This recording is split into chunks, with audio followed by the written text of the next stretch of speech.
Okay, we're live. Gonna go. So I guess I'll wait for a second, let people come in. I am the real underscore G Warner on Twitter. Feel free to go on there and fire up any questions that you have for me or anything you want me to cover. I will still be doing the weekend soccer slate. Check out for that probably Thursday evening in the Eastern time zone, United States. But now that we're 30 seconds in, I might as well get to it. I'm going to start with the Champions League and go through Champions League and Europa League, even though people don't care as much about Europa League. There's still money to be made there, as evidenced by last weekend. So first match is so this is my first time looking at lines for most of these matches. I may make my own and then basically compare it to what's out there. Again, the real underscore G Warner on Twitter for you to find most of this, but I'm guessing you're probably following that link to get here anyway. So first match to talk about is on Tuesday, Chelsea FC Porto. Chelsea currently giving half of a goal to Porto at home. So Chelsea won the first leg 2-0. I believe these are both being played at neutral sites, but still have road goals, two of them in their hands, which is a huge number. And it's going to make it really, really hard for FC Porto to swing this tie. Though FC Porto did enter the last round of 16 against Juventus, in a similar situation where they were in not the best situation to advance, but still did. This one's going to be a lot tougher, though, as Chelsea's a lot stronger than Juve. They did a lot more to bolster their team in the transfer window over the summer and play a lot more defense, it appears, at least from my point of view. So looking at Chelsea, ultimately their offense, I think, has some questions, but their defense has been really good at keeping people from scoring in the Premier League, which it's hard to rank the inferior or the bad Premier League teams to one of the best clubs in Portugal. But ultimately the balance sheets are way different. And so I think you could treat FC Porto as kind of like one of them, at least middling, if not lower than that, teams in the Premier League. Don't quote me on that, but that's something that I'm trying to use. And in this situation, Porto needs to basically match that score. So they need 2 goals on the road. So that tells me that they should be pushing forward. I don't think they want to do that really against a team like Chelsea. They didn't really do that against Juve, though they had plenty of opportunities, and I think we're the better side and probably shouldn't have even needed extra time to go through against Juventus. But this is a much different animal with Chelsea, who seems to have actually a coach who knows what he's doing. But I'll leave the Juve talk to the next stream that we're doing later in the week. So anyway, so Porto, they're going to have to kind of change what they want to do and go forward, which is going to need to at least register 2 goals without conceding 1 or 3 if they give up 1. They basically have to win by 2 to counter out the road goals. And I think it's going to be really hard for them to score. And I don't really like that they're going to have to really go outside of their comfort zone. I would much prefer to back Porto as a side getting half of a goal in this situation, where they're sitting back and trying to protect a lead and defend that way and maybe counterattack and score. But they're probably going to have to play a pretty open game. So I'm not a favorites better, but ultimately Chelsea giving half of a goal seems like there's some value there, as they're going to sit back and really feast on Porto's. I think the fact that Porto has to go forward. That said, Chelsea can lose 1-0 and still be fine, which would kill all bets on their side. So not much for me to do there. Next one is PSG hosting Bayern Munchen. PSG with they're so up and down. It's really hard to say what they're going to do from time to time, but they had a good performance this weekend. A lot of money came in on Strasbourg, mainly due to PSG's lineup being maybe weaker than people thought as they prepared for this match. It still was not weak at all, in my opinion. And the market got that match way wrong, was dead early pretty much, as PSG scored at least a couple goals early before the match got out of hand. But ultimately in this situation, PSG enter with 3 road goals that they scored in their victory at Bayern München last weekend. So that tells me that Bayern needs to either win by multiple goals or they need to match that score or potentially score more than 3. That's asking a lot from Bayern, who really rotated their entire side this weekend. And when they rotated, they really rotated. They also potentially lost Kingsley Coman to an injury, which is disappointing, as I know he gets hurt a lot. But they're pretty limited also with Lewandowski likely missing, and Choupo-Moting they even took off somewhat early from the match with Union this past weekend in order to, I think, manage his minutes. That's saying a lot, considering he's a major step down from Lewandowski, but should be out there with Muller trying to set him up. Musiala probably in the starting lineup as well after scoring this weekend. And it looked like that 1 goal would be enough to beat Union, but a late concession as Bayern's defense seems to pop up their problems at the wrong times. It's not probably going to keep them from winning the Bundesliga, but ultimately playing a team like PSG, who is so good at sitting back and countering. I think this is a big ask for Bayern. Bayern currently giving a quarter of a goal on the road after they were about a half of a goal favorite at home last weekend or last midweek when they played this match. It's really hard for me not to want to back PSG, as they really want to sit back and counter. They have one of the fastest breaks of anybody in, I think, the world. Bayern's defense plays a pretty high line, very high line, and that's certainly been susceptible to errors and to breakaways, and that's exactly what PSG wants. It was a pretty close match in the finals of Champions League last summer.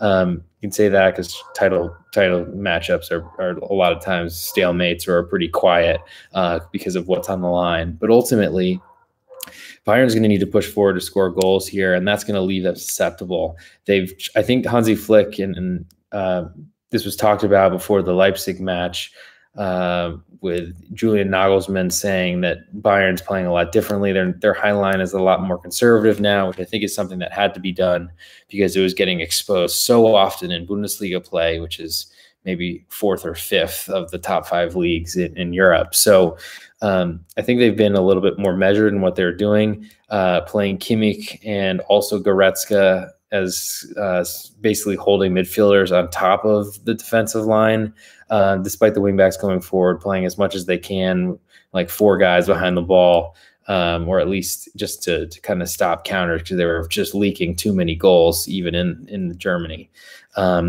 And I just don't know where the goals are going to come from to kind of balance that out, because they're still going to have to push forward. If they have to play anywhere more aggressive than they want to, which is already super aggressive, that just opens things up for PSG, who certainly, I think Pochettino's job is really based on how they do in the Champions League, and certainly would cover up any flaws if they didn't win League, which is really competitive, and they're coming from behind in that league as well.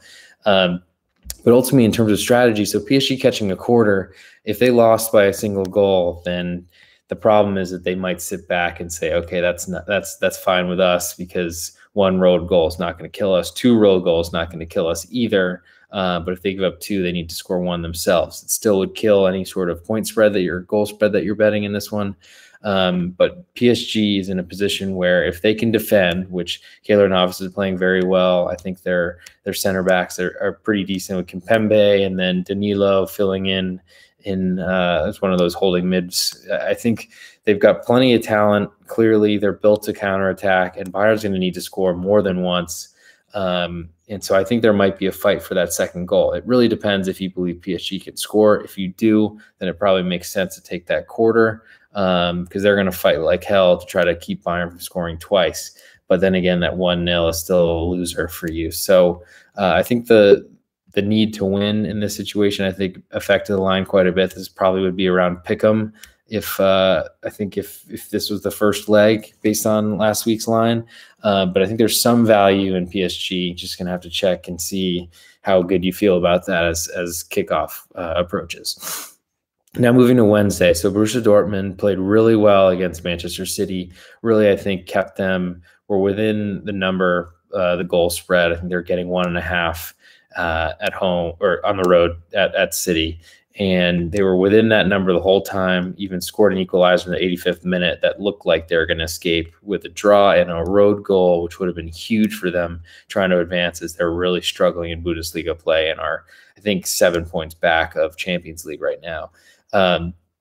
Anyway, Dortmund currently getting 3/4 of a goal from Man City at home. All the juice is on the Man City side, and looks like it's going to climb to a full 1. That would make sense based on how the lines work. But ultimately, Borussia Dortmund need a 1-0 victory for them to advance, and that would get them through. Problem is, how do you get there to a 1-0 victory? Or even 2-1 would send them to extra time, 3-2, and they lose. Man City would have more road goals. But ultimately, I think Borussia Dortmund, their first modus operandi should be to try to keep Manchester City from scoring. Problem is, Dortmund is so open at the back. They did play, I think they didn't rotate people like Bayern München did this weekend, I think because they couldn't afford to based on where they sit in the table. They scored 3 goals, came back from a really lifeless, listless first half where they looked really, really danger because everyone was yelling at each other. They're all disappointed in each other. And that's not great for team cohesion, especially with Haaland trying to shop himself to go somewhere else this summer. And ultimately, I think Dortmund, they ended up pulling a match out against Stuttgart, who is not great defensively because their young stars are just really good individual players. And it seems like that's what they are, a team of individuals. Now, against Manchester City, who has basically become this defensive fortress, it's really hard to score against them. At least the Premier League has felt that way. And I think a lot of teams in this Champions League competition as well. Dortmund certainly have the individual talent that can score from really anything. They do have some injury concerns or questions with, though I think anyone who can give it a go, even with like some sort of pain-killing injection, NFL style, is probably getting in there. Because this is probably the biggest match for Dortmund. And then if they are eliminated tomorrow or this week, then they shift gears and really have to win out basically in the Bundesliga. But this could certainly save their season. I don't think Tadic is any sort of competition for Pep Guardiola. Who knows what he has up his sleeve? But I know that a lot of times earlier in the season, they weren't playing with any sort of forwards, which made it very hard for the opposing defenders to mark anybody. They weren't sure who to grab, and then ultimately that led to a lot of confusion. Dortmund's defense has been so bad all year. Emre Can clearly doesn't look like a defender or a center defender, center back who can do anything. Hummels left early at halftime, I think, with a stomach issue. I'm sure he'll play if he can get there. Delaney's going to sit back in the middle as well. And so ultimately, I think they're going to try to have as sturdy of a spine with the 2 holding midfielders and then 2 center backs, and then hope that their wings can push up the pitch, wing backs as well, and then try to get Haaland in space. And it's hard to do because ultimately Dortmund want to counter. Man City is really experienced of having possession and not letting people counter, because that's ultimately what happens when you push up the field too far. You turn it over, it goes quickly the other way, and that's the easiest position to score.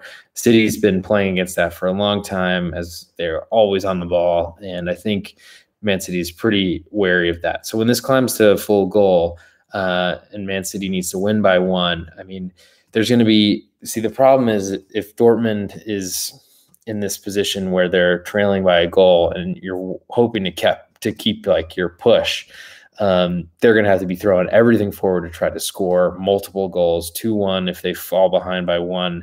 I don't see that Dortmund's defense is strong enough to shut Man City out, so they probably need 2 goals to make you feel any sort of comfort that they're going to move on, or at least that would send it to extra time. And then on the way there is the hard part. And anytime that Dortmund is extended forward, you're really worried about Man City scoring on them. So even that 1 full goal of insurance doesn't mean too much if it's a close game. So you ultimately need Dortmund to score that first goal, and then there's a lot more safety there. But ultimately, once Man City gets on the board, that +1 doesn't really feel that safe, especially because they're going to be having to throw everything forward. And there's just feels like a late goal that might even murder a +1 if you take it on the goal spread, even though Dortmund need to win to advance. So a lot of questions here about how to back Borussia Dortmund, who are very strong, talented, and certainly can score against anybody in the world. But ultimately, their defense is a major hindrance, and that's a big problem. Last one is Liverpool giving half of a goal to Real Madrid. I think it's a lot based on where the tie sits right now, with Real Madrid basically a pick 'em straight down the middle in the first matchup last week. But Real Madrid, with a great performance, won 3-1 and are pretty much in the next round. It's going to be really hard for Liverpool to try to match that. They're going to need a bunch of goals and to really swing this tie and really blow Madrid out. Real Madrid had a huge match this weekend with the El Clasico. Not sure why La Liga is scheduling things to run up against Champions League like that with their biggest match, but maybe they're fair and it was just a random generator. I doubt it. But anyway, Real Madrid's defense has been really good. That's, I think, been their calling card. Zidane is awesome, and anyone that doubts him should just shut up because he's done it for so long, so well as a player, as a manager, and it's really hard to question anything he does. So Liverpool currently giving a half of a goal to Madrid, almost all the juice on the Madrid side right now at BetOnline. So Liverpool's going to have to push to score goals. The problem here, if you're backing Real Madrid, is you need a draw or a victory to end up taking back your risk. And Liverpool is going to need to win by multiple goals. So in a situation where Real Madrid is just battening down the hatches, preparing for a full-on hurricane, tornado, whatever you want to call it, they don't really need to win this match or draw it to advance. So I think that's a hard part if you're going to try to back that goal spread, getting a half, because ultimately they can lose 1-0 and it'd still be fine. Lose 2-1, it'd still be fine. So I think there's a situation where Real Madrid, if you just think that they're way better than Liverpool, that certainly might be the case, but that's still a lot of risk to take because they might just be sitting there hoping not to allow 2, and a 1-0 loss is perfectly kosher for them. Last thing I'll go through are the 2 advanced lines. PSG minus 280. 280 wins 100. That's a pretty nice number, but they're in pretty good shape with 3 road goals and leading by 1 as well. So basically Bayern needs to win by 2 on the road in Paris, and that seems hard based on where their lineup looks, based on health and other things. Chelsea minus 3,300 to 3,300 bucks to win 100. Big number. Porto doesn't seem like it's going to work very well for their game plan to really start going offensive against a much better side. They're moving to Wednesday. Man City minus 600 to win 100. That's a big number considering Dortmund's talent. But I'm really scared about Dortmund's defense and how they can try to keep the ball out of the net. And then lastly, Real Madrid minus 450. It's a pretty big number as well.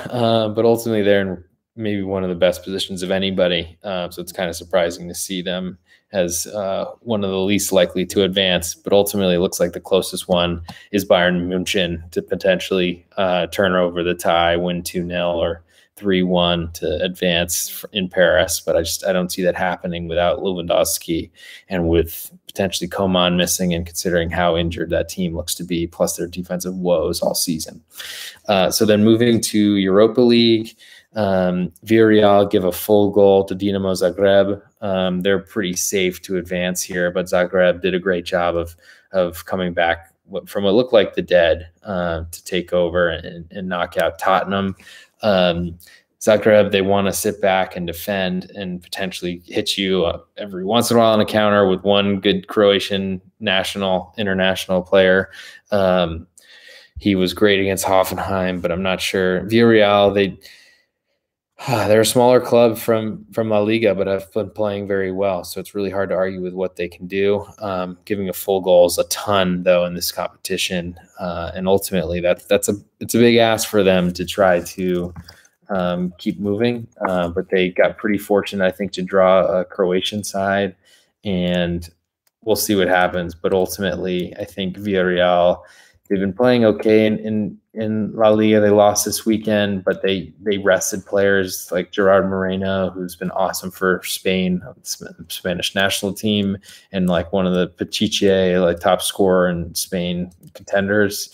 he didn't play the first half, came on, scored in the second half, or was involved in a goal. So pretty talented group. But ultimately right now at 1-0 with Villarreal, with that road goal, it's very valuable. And so Zagreb is going to need to match that and win 1-0, or if they get more than one, potentially advance that way. But that's, I think, a decent question. Next is Roma getting a quarter with all the juice on their side at home against Ajax. They were a fairly decent-sized underdog, despite, I guess, being on the road in Amsterdam makes some sense, but rare, I think, to see a Serie A side dogged to an Eredivisie side from Holland. But Ajax, I think, played pretty well. Roma got somewhat fortunate, had a great goal, and then ended up getting another one. Ajax, I think, deserved more from the match that they played the first time, but ended up losing. I think a draw probably would have been fair, and now have to overcome 2 road goals, which is a big problem for them. So they're going on the road to Rome. They need to win by 2 goals or match the score 2-1. Ajax on the road would lead them to extra time. That's a big ask. I think Ajax, they had to play a backup keeper who made a big spill on a free kick, which is a big problem, but that's what happens with inexperienced keepers. I'm not sure about the status of the goalkeeper in this next one, but that wasn't great and kind of turned the momentum and really put them in a bad position where they did allow that second road goal. So Roma's probably a pretty big favorite to advance, and they're in one of those situations where if they lose 1-0, they're fine, but that puts them in a really dangerous position to give up that second goal and then potentially be out of the competition. So I would think that Roma's going to try to defend. They've had a bunch of COVID and other injury issues, but I think have gotten healthier. Fortunately, right before this match, they had full 3 center backs that they could play, where they couldn't the match before that. So having 3 center backs is a pretty big deal against Ajax, so they did fall behind 1-0. And I think there's plenty of questions about the Roma keeper as well. But ultimately, currently, Ajax need to go for a win. If they get that win, they're covering that quarter spread. So asking Roma to draw or do better here is a lot, even though it's at home. And it looks like that line's going to fall to pick them. So I'm not sure there's going to be too much for me to do there. I guess I'd be looking at Roma as I'm an underdog better, but I'm not sure that'll make it anywhere near my card. Next is Slavia Prague getting 3/4 of a goal from Arsenal with almost all the juice on the Slavia side. So that should be, I guess if it's going to fall some way, it's probably going to fall to a half, but I think Arsenal is going to catch plenty of money, so it might stick at 3/4. So the first match, Slavia Prague played really well, but then Arsenal had a bunch of chances that they couldn't take. They eventually did take one of them after hitting the post and the bar and all these sort of things a bunch of times, but ultimately ended up giving up a really crucial away goal right in stoppage time towards the end of the match, which was probably going to be a big deal for this one. So Slavia Prague has that away goal advantage, and a 0-0 gets them through. Any sort of draw, I guess 1-1 would be extra time. But I think Slavia Prague has shown that they can pip a lot of teams without a lot of possession, can kind of get a goal either from outside the box or something off a corner or a header, something set piece. They've shown that they can score from without really needing or using a ton of possession, which I think is going to be important because Arsenal should be pretty fired up to control the ball, try to get a goal because they need one right away because 0-0 and Slavia Prague advances. I was thinking this would be around this type of line, 3/4. Slavia wants to sit back and defend. The problem is if they give up that first goal, they're going to have to push to get one to equalize to move on. So if you're back in Slavia Prague, you got to be really worried that +1 doesn't mean too much because they're going to be fighting and pushing everything forward, especially late in the match, as I don't think they want to take too many chances and only do it for the last 10 minutes. So it really depends, that first goal, as every soccer match does, but especially here, because that safety line of 3/4 of a goal, or that might tend to based on how much bets or how many dollars, pounds, whatever you want to call it, Arsenal should get. I question how much Slavia Prague can really hold up if they do allow and they do concede a single goal, no matter really when it comes. The later comes, the better, certainly. But I'm interested in Slavia Prague. I'll look to see and try to think about how they do this. They ultimately need to score themselves. If you believe they can score, then that's probably a side you should back, as I don't know that Arsenal can get more than 2 goals. At least not many teams have against Slavia Prague in this competition. And then last but not least, Manchester United giving a full goal with all the juice on their side to Granada. Granada with a great comeback win this weekend, rotated a bunch of players, but they're a pretty deep side considering they don't have the resources a lot of other big clubs in La Liga do have.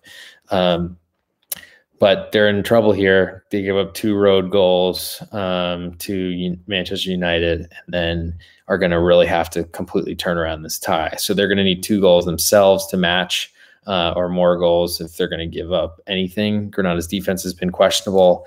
Manchester United's offense has, I think, also been questionable, but ultimately bad defenses will give up more goals than bad offenses won't score, if that makes sense. So I'm not really sure what to do here. If you believe Granada can make a push, certainly they need to win this match by a ton. So catching a goal is a nice thing. I don't know that Manchester United is going to sit back and just let them try to ping shots at the goal the whole match. So I don't really think that's going to work. And Manchester United on the counter is so scary. So ultimately, if you think Granada has a chance to advance here, +1 doesn't look so bad because they're going to need to score a ton of goals. And if they're not winning by a lot, then that they're not going to lose by a single goal. It seems they'll probably lose by much more than that. So then I'm going to go through the 2 advanced lines and then call this one a day. Arsenal giving -215 to win 100 against Slavia Prague to advance. That's a pretty big number considering Slavia Prague have the road goal, but we'll see. I mean, I think it's going to be a great match, and it all depends on when Arsenal can get that first goal, and if Slavia Prague hasn't scored already, or if they're unable to score and Slavia Prague will advance. Next, Villarreal -1200 against Zagreb. That's a pretty big number considering it's only 1-0 in the first leg, but ultimately that away goal is a big deal, and Zagreb's going to need to turn another tie around at the last seconds, which is going to be a challenge. Manchester United -10,000. Granada has very little chance, unfortunately. And then another good one is Roma -260 against Ajax at 200, +200, so 2-1 odds. So that's, I think, going to be the closest match of the Europa League quarterfinals of leg 2.